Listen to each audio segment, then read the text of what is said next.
اب جو ملاقات ہوتی ہے field marshal general Asim Munir کی اپنا امریکن صدر ٹرمپ کے ساتھ، اس میں جو وہ مانگتا کیا ہے؟ وہ مانگتا ہے کہ آپ جو ہے نا انٹیلیجنس ہمیں پرووائڈ کریں جو اپنا ایران کے اندر معاملات ہو رہے ہیں۔ وہ کہتے ہیں کہ ہم ادھر رجیم چینج کرنا چاہتے ہیں۔ رضا شاہ پہلوی کی فیملی کو سامنے لایا جا رہا ہے کہ کسی طریقے سے بھی یہ جو اپنا سپریم لیڈر کا سلسلہ ختم کریں، چاہے وہ کہتے ہیں کہ نتن یاہو جیسے کہہ رہا ہے کہ قتل کریں یا ان کو جیسے بھی ہٹانا ہے ہٹائیں، چاہے اس میں ہمیں جنگ کے اندر بھی آنا پڑا تو ٹرمپ کہہ رہا ہے کہ ہم آئیں گے اور اس رجیم چینج کو ہم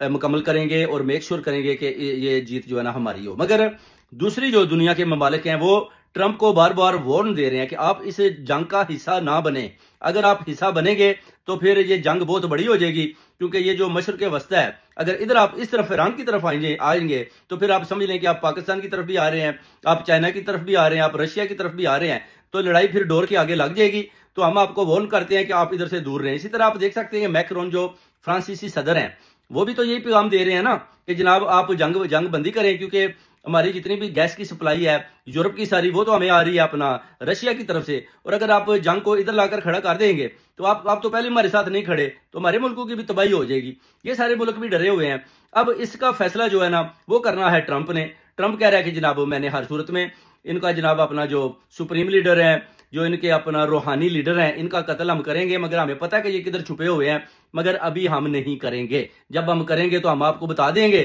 کیونکہ جتنی بھی ایران کی فضائی حدود ہے وہ کہتے ہیں اس کے اوپر ہمارا قبضہ ہے، ہم جب چاہیں ان کو تباہ و برباد کر دیتے ہیں۔ ٹھیک ہے، آپ ان کو تباہ و برباد کر دیتے ہیں تو آپ پھر قبضہ جو آپ نے کیا ہو جب کریں گے تو جب چائنا یا دوسرے ملک اس کے اندر مداخلت کریں گے تو پھر آپ کو بھاگنے کا راستہ نہیں ملے گا۔ یہ بھی کافی پیغامات ٹرمپ کو دوسرے ممالک کی طرف سے بار بار دیے جا رہے ہیں، جس کے بارے میں ٹرمپ ابھی سوچ رہا ہے، گھبرایا بھی ہوا ہے۔ اس کو خود سمجھ نہیں آ رہی کہ یہ اسرائیل کو تو چاروں طرف سے گھیر لیا ہے انہوں نے۔ ایران جو ہے وہ جناب صبح ہوتی ہے تو وہ میزائل پھینکنے شروع کر دیتا ہے، شام تک میزائل پھینکتے ہیں۔ اتنے بڑے تینوں شہر جو ہیں وہ تباہ و برباد ہو چکے ہیں۔ حفا کا حال دیکھ رہے ہیں، یروشلم کا دیکھ لیں، تل ابیب کا دیکھ لیں، لوگوں کی جو چیخیں سنائی دے رہی ہیں، یہودیوں کو گالیاں دے رہے ہیں کہ یہ ہماری تباہی بربادی آپ کی وجہ سے ہوئی ہے۔ جب نتن یاہو کو وہ کہتے ہیں اس کو ہٹاؤ، اس ملک کو بچاؤ، مسلمانوں کے آگے اپیل کر رہے ہیں کہ خدا کے لیے ہمیں معافی دے دو، مگر جب فلسطین کا جو حال ہوا ہے آپ نے ان کو کھنڈرات میں تبدیل کیا، 80,000 تک لوگوں کی شہادتیں بچوں سمیت عورتوں سمیت ہوئی،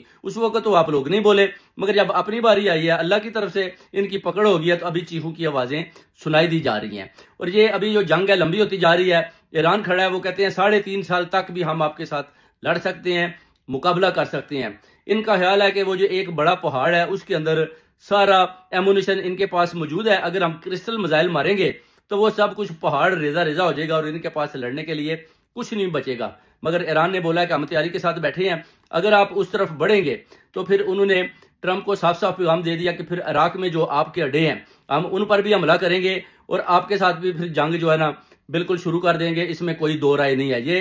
سید آیت اللہ خامنائی جو اپنا روحانی لیڈر ہیں، سپریم لیڈر ہیں ایران کے، انہوں نے صاف پیغام دے دیا۔ انہوں نے بولا اگر میں شہید ہو گیا تو میرے اوپر رونا نہیں، کیونکہ شہید زندہ ہوتا ہے اور یہ اسلام کی جنگ ہے، میں نے اسلام کو ہم نے بچانا ہے، ایران کو نہیں بچانا۔ یہ بہت بڑی بات کی انہوں نے۔ اس لیے جتنے بھی مسلم کنٹری ہیں، جتنے بھی 57 کنٹری آپ دیکھ لیں، یو اے ای نے بھی اعلان کیا کہ ہم ایران کے ساتھ کھڑے ہیں، سلیمان کا بھی یہی بات ہے کہ ہم ایران کے ساتھ کھڑے ہیں، پاکستان بھی ایران کے ساتھ کھڑا ہے، اس کے علاوہ بھی دوسرے جتنے بھی ممالک ہیں وہ ایران کے ساتھ کھڑے ہیں۔ ان کو پتہ ہے کہ اسرائیل اگر آ گیا تو اس کے جو ظلم ستم ہے ان کا پھر مقابلہ ہم اکیلے نہیں کر پائیں گے، کیونکہ ان کے ساتھ جو ہے امریکہ کھڑا ہے اور امریکہ ایک ظالم ملک ہے اور ہم کبھی بھی ظالم کا ساتھ نہیں دیں گے۔ وہ کہتے ہیں اپنے مسلمان بھائیوں کا دیں گے اور مل کر ان کا مقابلہ کریں گے اور انشاءاللہ وہ کہتے ہیں جیت کو اپنا مقدر بنائیں گے۔